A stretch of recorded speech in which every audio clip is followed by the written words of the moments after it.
We'll be here every Monday and Friday through April. Same place, same time. I think you will find tonight a very practical message. But to understand it, we must go back and see if we really believe the same thing. I make the claim that the eternal body of man is the imagination, and that is God himself, the one we speak of in Scripture as Jesus Christ. Now we are told in Scripture to examine ourselves to see whether we are holding to the faith. Test yourselves, said Paul. Do you not realize that Jesus Christ is in you? Unless, of course, you fail to meet the test. Now, you have just had the test, and you alone can judge whether you failed or not. For you heard the word Jesus Christ. You heard the word God. Now, if it conveyed the sense of an existent something outside of man, you failed the test. If when you hear the word God, or the word Jesus, or the word Christ, the word Lord, and the mind jumps to something outside of you, outside of man, you failed the test. Now we are told, by him all things were made, and without him was not anything made that was made. And that, I tell you, is your own wonderful human imagination. That what is now proved in the world was once only imagined. But this is the greatest of all secrets, the secret of imagining.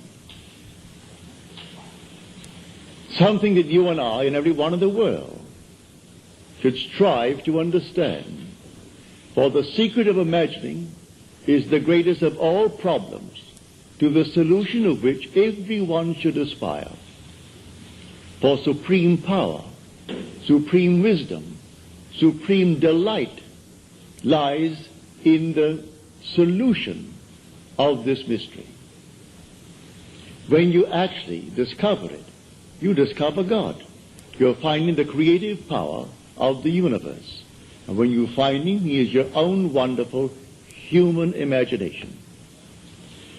We can only really scratch the surface of this mystery. One, imagination, it seems, will do little for our wish until we have imagined the wish fulfilled. As Shakespeare said, it hath been taught us from the primal state that that which is was wished until it were. So you and I want something, and we define our objective, how to realize it. If this power is within us, then we are the operant power. We do not seek anyone on the outside.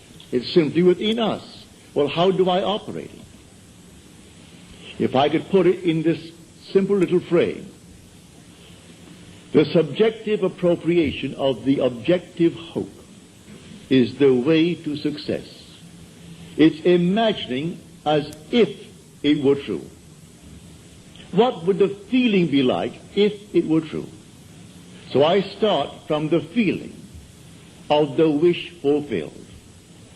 I must begin by feeling that I have already arrived. I have already achieved my goal. And catch the mood that would be mine if it were true. And then wear that mood. If I wear that mood as if it were true, I'll realize it in my world. A friend of mine who was here tonight, she thought that she had failed this past November in her visit to Pittsburgh. friends of hers that she knew well, and they were a little bit down because of the seeming recession. One friend had worked for 27 years at Jones and Loughlin, one of the great big steel firms of our country. In the months of September and October, they let out 4,000 workers. He had to put in 3 years and 2 months to complete a 30-year service with the firm. After 30 years, he could retire at a very good, I would say, retirement fund. But he also had 6 more years to go for his Social Security. And they let out 4,000. And then it was rumored in the plant that they're going to close that plant. She reminded him of the use of imagination, which he had used with him successfully in her previous visit to Pittsburgh. Well, he laughed it off. Those things would have happened anyway. She reminded him of 6 distinct requests on his part that he thought he could not realize. Every one came to pass, as she reminded him. And then she took a vision of mine and explained it to him. She said, you know what I told you the last time? That Neville had a vision. Well, the Bible tells us that the depths of our own being speaks to us through the medium of dreams and vision. So here in this dream of mine, call it a dream if you will, it was just as real as this, I was taken in spirit into an enormous mansion. And here 3 generations were present, but one was invisible, and that was the grandfather. The father was explaining to his children the secret of his own father's success. So there was the grandfather now departed from the world, leaving behind him an enormous fortune for the benefit of his son and then his grandchildren. And so the father said to the children, grandfather used to say, while standing on an empty lot, I remember when this was an empty lot. Then he would paint a word picture so vividly of what he intended to do with that empty lot, that it ceased to be an empty lot, and you saw the structure that he intended to build. But he acted as though it was already a completed act. He began with the feeling of having arrived at his ideal for that empty lot. Then I woke on my bed, and I recalled the dream. And I knew that the depths of my own being had constructed that scene to instruct me. Here is one facet of the great use of this power called imagination, which is God. It was too early to rise, so I went back to sleep, and I redreamed the dream. This time, I am the grandfather. I am not the father telling the story. I am not an eavesdropper listening to the story as it was told in the original dream. I am now the grandfather. Then I would say to everyone, while standing on an empty lot, I remember when this was an empty lot. So she reminded him of this technique.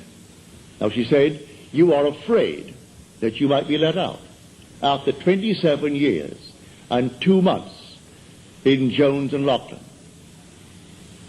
I will now remember when you were afraid.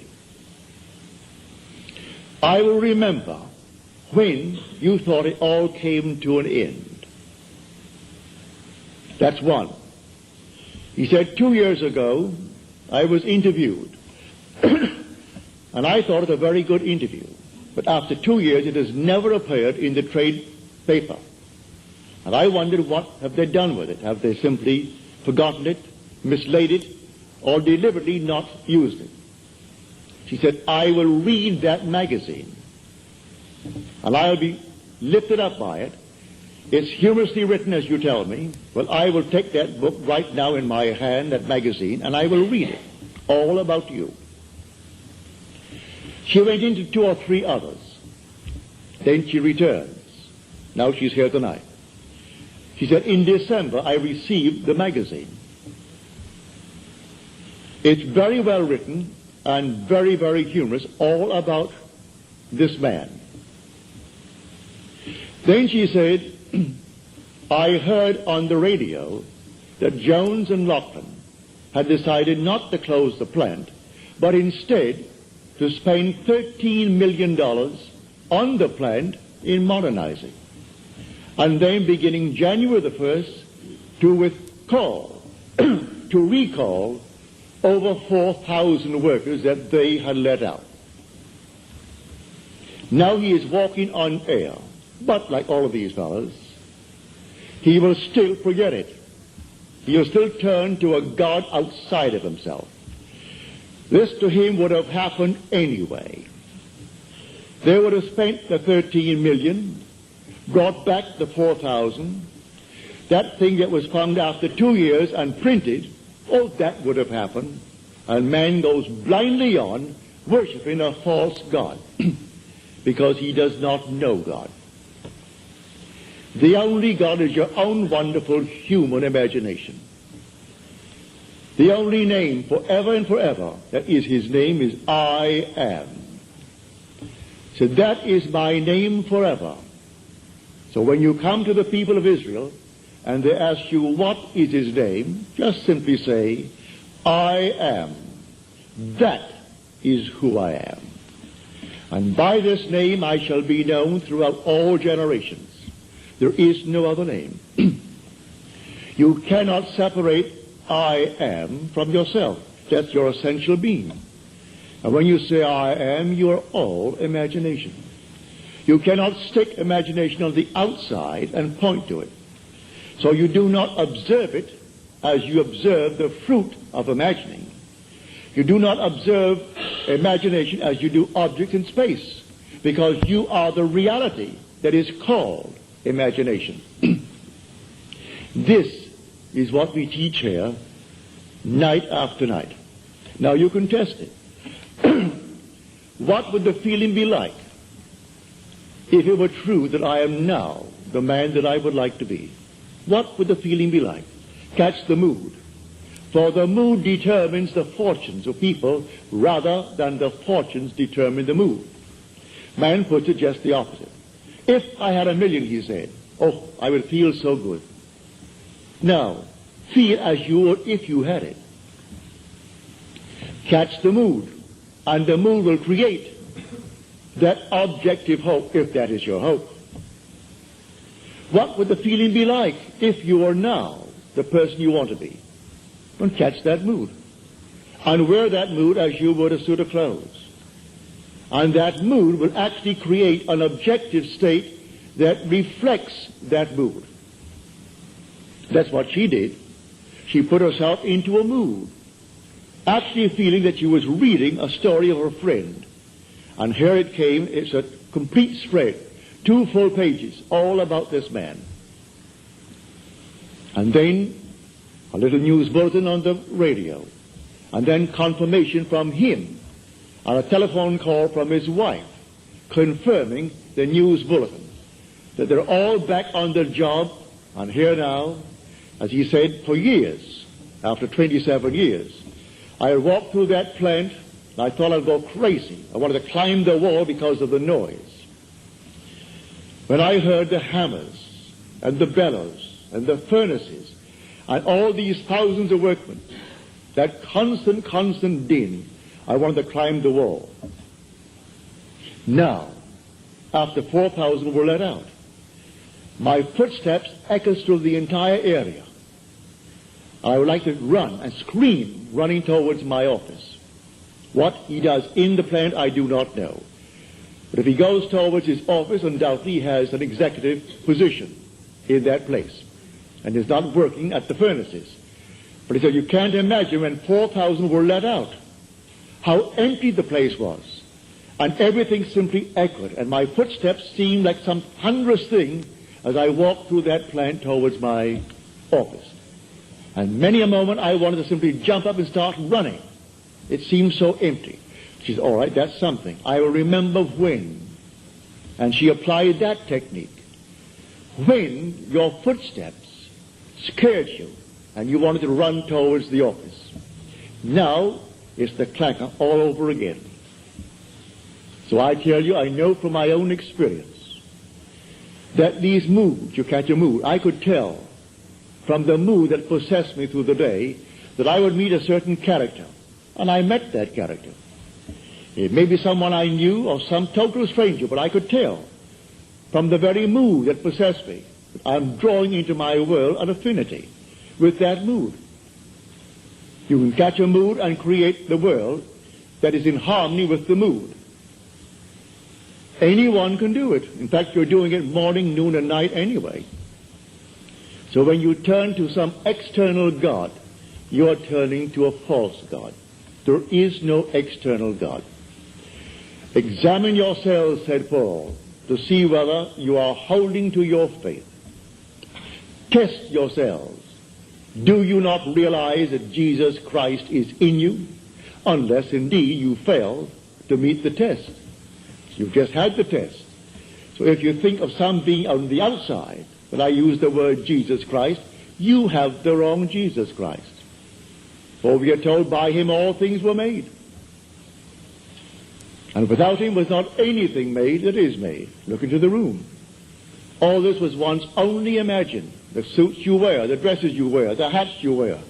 Everything here, the building, was once only conceived in the human imagination. And then executed. And if all things were made by him, well, then I must come down to find out who he is. Well, I can't go beyond my own imagination. I know exactly what I imagined. I see the results. So I go back. All things made by him, yes, good, bad, and indifferent. He waits on me just as quickly and just as indifferently when the will in me is evil as when it is good. Is that in Scripture? You'll find it in Scripture. Read it in the book of Deuteronomy. I kill. I make alive. I wound. I heal. And none can deliver out of my hands. I am the Lord. Read it. Read that in the 32nd chapter of the book of Deuteronomy. There is no other God. I am the Lord your God, and besides me there is no other God. I am is that God.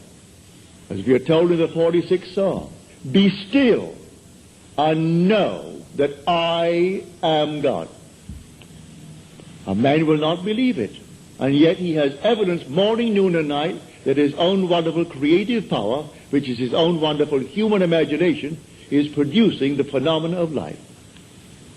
He sees it all around him, but he shuns it away. It's easier for him to genuflect before some little thing made by the human hand. So he put him on the wall and cross himself for luck. I think, no, that's it. That's good. Now I've done my duty today.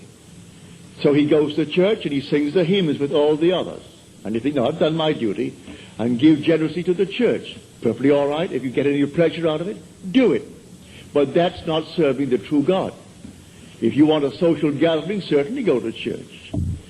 Go to the coffee breaks following the service and ask 1% of those who come out of service, what was the text today? And he will look at you with some vacant look. What? What was the text? What did he say? What was the theme of his subject today? They don't know. But it's a place to go on certain days of the year, especially on Christmas, on Easter, and days of that nature. Others make it a point to go once a week. They think they're doing God a favor. You're walking with God morning, noon, and night. You take him to bed with you because your essential being is God. And there is no other God. Were he not within you, you couldn't even breathe. Your breath is God. Every child born of woman is God incarnate. If man only knew that, there could be no war in the world. Killing man is killing God. For every child born of woman is the incarnation of God. Whether you be black, yellow, pink, white, or any other color, there is no other being in this world but God. So the incarnation takes place every time a little child is born and it breathes and you spank it to get it to cry. That moment was the incarnation of God. Now, how can you kill him? How can you hurt him? Just teach him and show him what power is latent within him. For the whole vast world aches for the awakening of the imagination in man. And the story as told us in Scripture is a true story, but not as it's told. The day will come you'll actually find yourself reenacting the entire drama as told us in the Gospel. And you will know it in the first person singular present tense experience. And then you'll know who he is. He comes to us as one unknown, yet one who in the most wonderful, mysterious manner lets man experience who he is. And when you experience who he is, it's all about you. It's not about another. The whole vast drama is all about the individual that you see as a little child right in this wonderful world of ours. But here tonight, let us keep it on this level. And on this level tonight, when you dream of some wonderful objective in this world that is not yet realized, realize who the dreamer is. And the dreamer is God. And by dreamer, I mean your own wonderful imagination now. A daydream. That's God. That's God in action. Now, do not let your reason and your senses dictate what is possible. All things are possible to God. So suspend for a moment your reason. Suspend the senses that are dictating what you must accept. For their demanding of you, accept the facts of life. All right? If you could accept the facts of life and let reason dictate it, you'll never go beyond where you are.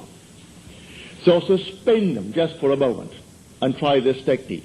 What would the feeling be like? How would I feel if they were true, that I am already the man that I would like to be? And if I am, how would I see my friends and how would they see me? It's all within us. So let my wonderful human imagination see them as they would have to see me if it were true. Bring them into my mind's eye and let them see me. And let them talk to me. And let them congratulate me on my good fortune. And don't duck. Accept the congratulations of your friends. If they really mean it. Actually play the part all within yourself. And then believe it 100%. As we are told in John's letter, the 5th chapter of his first epistle. If we believe that he hears us in all that we ask of him, then we know that we have obtained the request made of him. Well, if you get the right God, you have no doubts in your mind as to whether he heard you or not. For you know you heard it, and that's God. But if you're not quite sure that he heard it, because there are 3 billion talking to him, begging, well, then you may be not quite sure that he heard you. Maybe you don't think you're good enough, but you can't deny that you hear your own mind. You hear your own inner conversation. You hear your own inner speech. Well, if you know that one is God, well, then you are sure he heard you.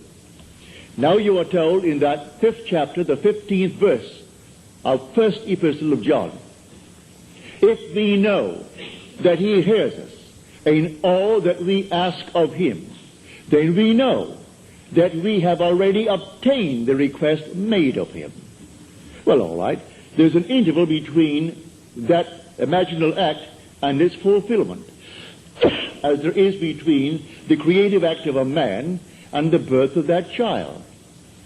Every little thing has an interval of time between the act and its fulfillment.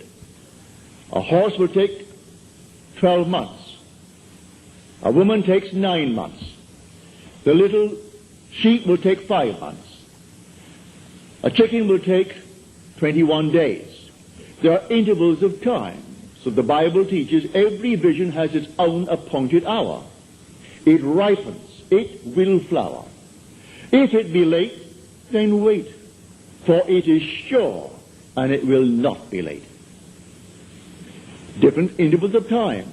So it may take me a longer time. In this case with this man, 2 months to bring back 4,000 who were unemployed. To put his mind at rest that he doesn't have now to feel that he's going to be fired. He can put in now the extra time. Only a little while, 3 years and 2 months will complete his 30 years with Jones and Lachlan. And then, what's a man of his age? 6 more years, and then Social Security. So he'll have both. If it happened now, he wouldn't have it. He would be cut on Social Security, and he would be let out without a good retirement fund. So she goes back, and she reminds him that it happened before. He couldn't afford the roof for the house. And she said, I will see the roof on the house. I remember when it needed a roof. And so she she told him, I recall telling you, I remember when he needed it. Well, soon after, something happened in his work. He got the money, and the roof is on. The wife wanted an organ. Couldn't afford the organ. All right. She said, I remember when you didn't have one. She has the organ. And she took one after the other. Of all these things, he's still, with all the evidence in the world, he is still working on some outside God. He thinks he's doing the wrong thing. He feels that if perchance that man is simply a devil incarnate, and he's taken me from my real God, which means something external to himself that he fashions out of his own mind and fashions with his hand, because all these little nonsenses that we buy and stick them up as holy objects. First of all, no artist really ever designed them. It's an offense to speak of an artist when you see these horrible monstrosities that we buy and stick around the place and call them religious objects. So, find who he is. He is the living God. He is not a dead God. You want to read the 115th Psalm about the kind of gods that men worship. The whole psalm is devoted to the false god that the whole vast world worships. He has eyes, but he sees not. Ears, and he hears not. Feet, and he walks not. Hands, and he touches not. Just a dead thing made by human hands, when the living God is within man as his own wonderful human imagination. So I tell you that all that you behold, though it appears without, it is within, in your own wonderful human imagination, of which this world of mortality is but a shadow. All things exist in the human imagination. And everything you see as an objective reality was produced by imagining. Think of one thing. Just think of one thing that would simply deny it. You can't think of one thing. So you go to the moon. You first had to imagine it. Had to imagine everything concerning the machine that took you to the moon. Everything in the world first has to be imagined and then executed. All right. The intelligence to do it will come, but you take the blueprint first and conceive it and dwell in it as though it were true. And no power on earth can stop it from becoming so. Your visions will clarify itself. At night, it's a different kind of a night. Your days are different. You see people differently. You can't walk by any man and not see him God incarnate. You can't do it. Even if he has the most horrible background. And he said simply, well, a murderer. And it's proven that he is. You still see God incarnate. But so sound asleep, the poor thing doesn't know. If you could only just get to it and show him that he really is God incarnate. And the one he thought he killed, he has been restored to life. Not to the senses of man, but he is restored in a world just like this, terrestrial just like this. About his business, he continues his work. until he too awakens from this dream of life. We all will awaken eventually, but why not start now? Start now to tell man who he really is. God and man are one. Man is all imagination, and God is man, and exists in us and we in him. The eternal body of man is the imagination, and that is God himself. Nothing but God in the universe. All God. And eventually, you and I will awake. And because God is one, not two, you and I are one. Without loss of identity. That's one of the strangest mysteries in the world. Without loss of identity, we are one. I know that from my own personal experience. We are one. And yet, I am individualized. And you are individualized. And we tend forever and forever toward ever greater and greater individualization. And yet we are one.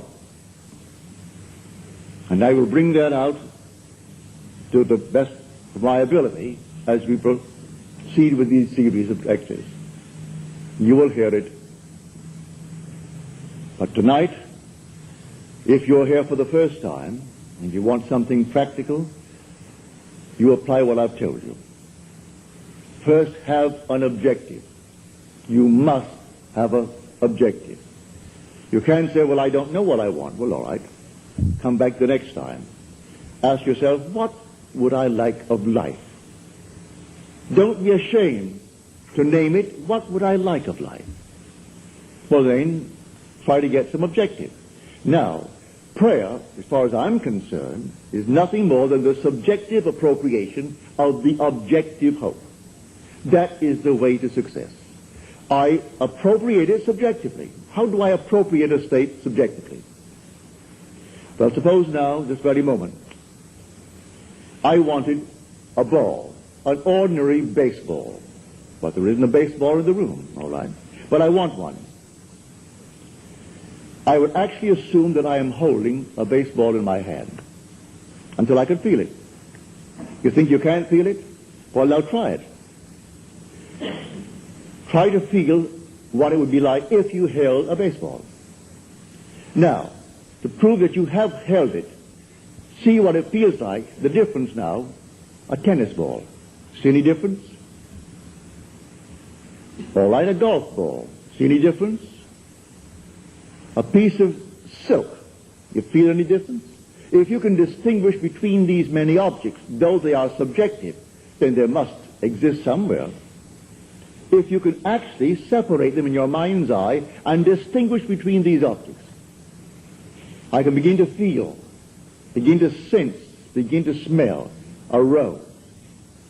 Well, a rose doesn't smell or doesn't actually have the odor of another flower. I can detect the rose. Now a lily, an Easter lily. I can detect that. Well, what does it do? Well, I'm going to get them. Someone will think of Neville and send him a flower. And it's going to be the flower that I'm going to actually feel and touch and smell. It works that way. Money has an odor. It's unlike any odor in the world. It's more fragrant to the miser than the most marvelous perfume in the world. He can tell it. You put a money bag to his face, and it's like putting roses to mine. He loves it. He can smell money. He can feel it. Money has a distinct feel about it.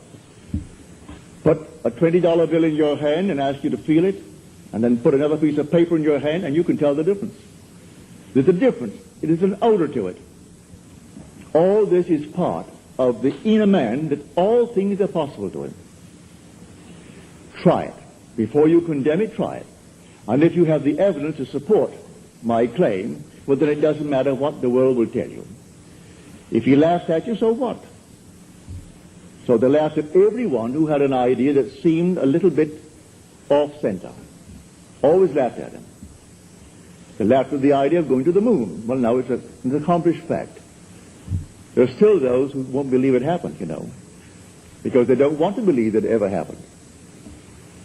There are those who said you couldn't go down and actually live underwater. Now we have a submarine.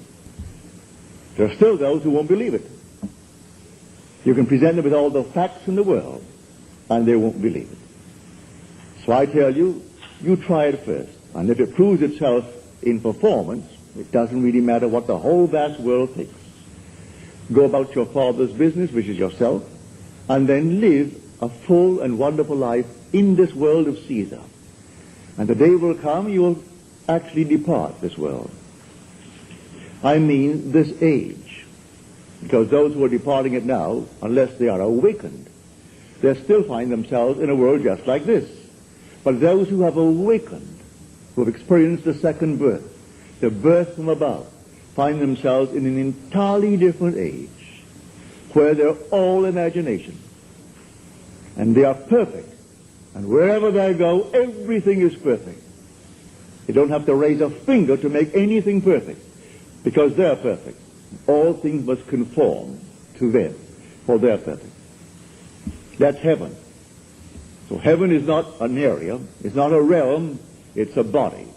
And when that body is awakened within you, which is the wonderful human imagination completely awake, then wherever you go clothed in that body that is completely awake, everything is perfect. If you found yourself in a forest of dead trees that all burst into foliage, in the desert it would all bloom like the rose, because you are there. No blind man, deaf man, no handicapped man could stand in your presence. He would be instantly transformed into a perfect man because you are perfect. That's heaven. It's harmony. So it's not a place where you're going to go, pearly streets and all that nonsense. No. It's just simply you in a world that is perfect because you are perfect. And the day will come you will awaken that body where it's in you now. That body is in you, but it's sound asleep. And one day you will experience the resurrection. And you'll know the mystery of the resurrection. When you rise, and you rise within yourself. For the grave in which Christ is buried, which the Lord is buried, is your own skull. That's where he is buried. And in that tomb where he is buried, one day he will awake, and he will come out of that tomb. And it's you who comes out of the tomb, and you'll know who you are. He is buried in every child in the world, this universal being, and yet one. Billions of us, and yet only one Lord. And that one Lord, in his fullness, is buried in you, individually. And when you awaken, you are he. So tonight, take a go. Make it a lovely go, either for yourself or for another. For any time that you exercise your imagination lovingly on behalf of another, you're mediating God to that other. So, bring a friend before your mind's eye. Represent him to yourself as the man or the woman that you would like them to be. And don't tell them, ask for no praise, just assume that they're talking to you and telling you the most marvelous news about themselves. And you congratulate them on that good news. And go your own way. Believe in the reality of that imaginal act. It may happen tomorrow. It may happen the day after, or a week later, or a month later. It has its own appointed hour, and it is ripening, and it's going to flower. So don't be concerned. Leave it alone. And it will come to pass. So this is what I mean by feeling is the secret. I catch the mood, the feeling that would be mine if I were what I want to be. I don't have to touch something. I can if I want to. But it's the mood I'm speaking of. What would the feeling be like if she were well? If she were this? And then you catch it, just as though it is true. You always go to the end, and the end is where you begin.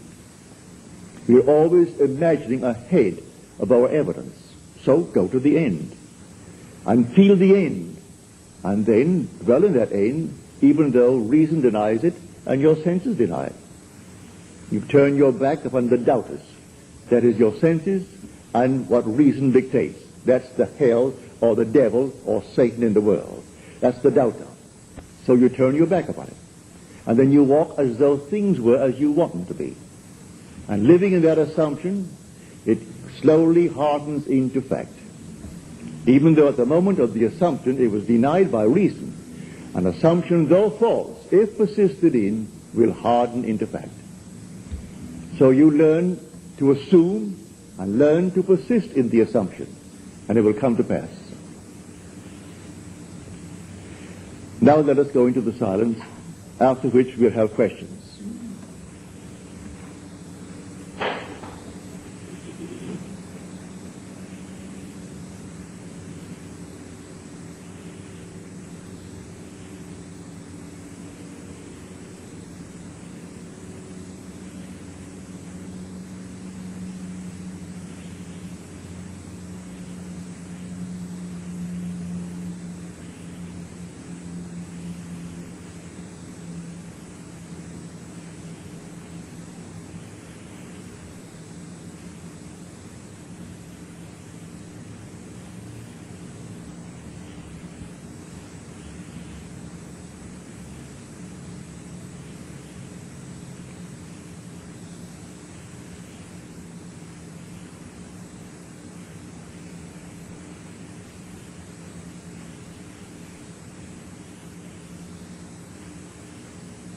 Good. Well, I hope you call it good mood. It'll work. Now, are there any questions, please?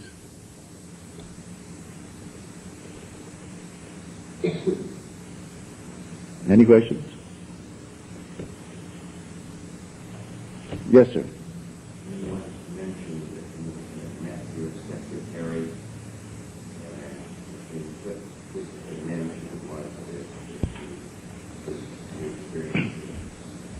Well, to answer your question, I must go back and explain it to those who are here for the first time. No. I make the statement based upon my own experience that nothing dies. And that's not only true of man, it's true of the flowers, of the animal world, of the trees, of everything. Nothing dies. I am the God of the living, not of the dead. So nothing dies. The little flower that blooms once, blooms forever. It's renewed by the seed of contemplative thought. Well, I had a wonderful friend and secretary. He died suddenly at the age of 50 when I was out here. I then lived in New York City. He was born in Haverstraw, New York, which is upstate New York. He lived in Manhattan and took care of my books and took care of all of my business affairs. When I got a cable saying that he was dead, they found his body on the floor the next morning when they went in to clean, and I must come back and take care of the funeral affairs. So I went back. I have two sister-in-laws. My wife is one of three girls. The other two are pillars of the Episcopal Church. The older of the two lives in Summit, New Jersey. And she's always said to me, you know, I like you personally as a brother-in-law because you're kind to my sister and to your child, and for that I like you. But I don't believe one word you talk about. That's not my God. I said, all right. She said, I don't believe in immortality. Don't believe in survival. I said, you call yourself a Christian? She said, what has that to do with it? I said, did you realize that the Christian foundation is the fatherhood of God, the brotherhood of man, and life everlasting? You rub out one of these and it's going to collapse? No, she didn't say a word. She said, still don't believe what you teach. Certainly all right. Well, he died in August. I went back and took care of the funeral. In the next year, I presume around January or February, I found myself consciously in that world where Jack is. I do it time and time again. This does not restrain me. I can put it on a bed and find myself in another world. It isn't out there, it's right here. They're penetrating each other and yet not interfering with each other. And here is Jack. And here is my sister-in-law, Al. I call her Al. Her name is Alice. And she said to me, I still don't believe what you teach, you know. I said, how can you say that when you see Jack? She said, what has Jack to do with it? I said, don't you know that Jack died? Jack then spoke to me, who's dead? I said, you aren't dead, Jack, but you died. I went to your funeral. I paid for it. I got you a good Catholic funeral, Jack. Because your sister insisted that you must be given a nice Catholic funeral. I didn't cremate you. I put you in holy ground, Jack.